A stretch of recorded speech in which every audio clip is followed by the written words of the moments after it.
गाजियाबाद के Bharat city B1 tower की 11वीं मंजिल पर 3 फरवरी की रात कुछ ऐसा हुआ जिसने पूरे फ्लैट और पड़ोसियों को झकझोर कर रख दिया।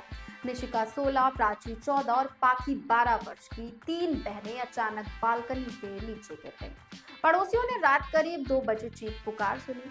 राजेंद्र शर्मा, जो 75 साल के हैं और उसी फ्लैट में लंबे समय से रहते हैं, वो बताते हैं कि मैं अपने पोते को चुप कराने के लिए बाहर गया।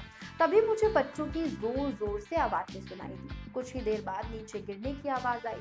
मुझे लगा शायद एक बच्ची गिर रही थी और बाकी उसे बचाने में नीचे गिर गई हो, लेकिन कोई ये नहीं जानता क्या उन्हें धक्का भी मिला। पिता चेतन कुमार ने मीडिया से बात करते हुए कहा कि बेटियां पूरी तरह से कोरियन गेम्स और वीडियो में डूबी थी। पहले उन्होंने बताया कि बेटियों ने गेम के आखिरी टास्क के कारण ये कदम उठाया। बाद में उनका बयान ही बदल गया। उन्होंने कहा वो दिन भर मोबाइल, कोरियन मूवी और रील्स में समय बिताती थी। मैंने मोबाइल छीन लिया था और कहा था कि सुधार नहीं हुआ तो शादी करवा दूंगा।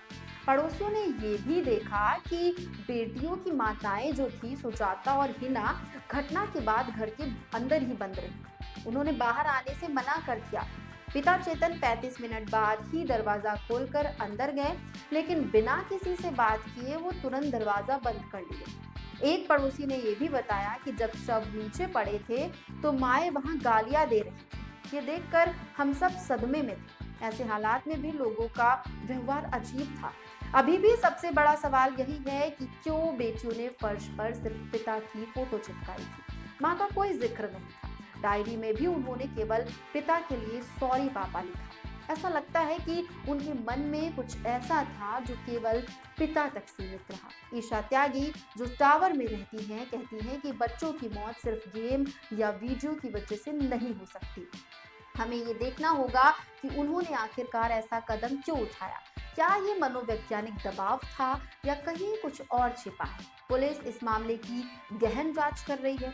पिता के बयान, माताओं की गतिविधियों, सीडीआर और घर के फॉरेंसिक सबूतों की भी जांच जारी है। डीसीपी ट्रांस हिंडन निमिष पाटिल कहते हैं, हम हर एंगल से जांच कर रहे हैं। जल्द ही नए फैक्ट सामने आएंगे।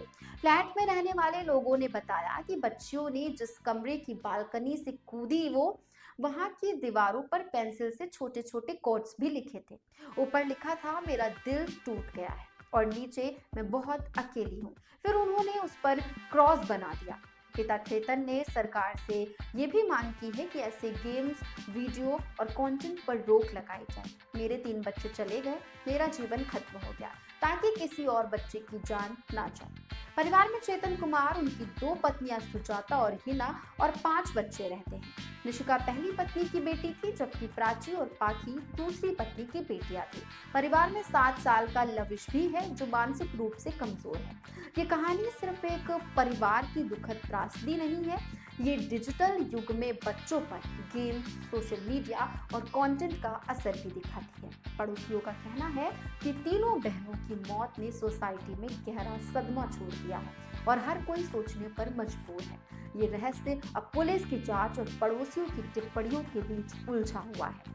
सवाल अभी भी यही है, क्या ये सच में गेम और वीडियो की वजह से हुआ या कहीं कुछ और छिपा है जो अभी आने वाले समय में पता चलेगा। हर कोई इस बात का इंतजार कर रहा है कि सच कब सामने आएगा, ताकि इस दर्दनाक घटना की गुत्थी जो है वो सुलझ सके।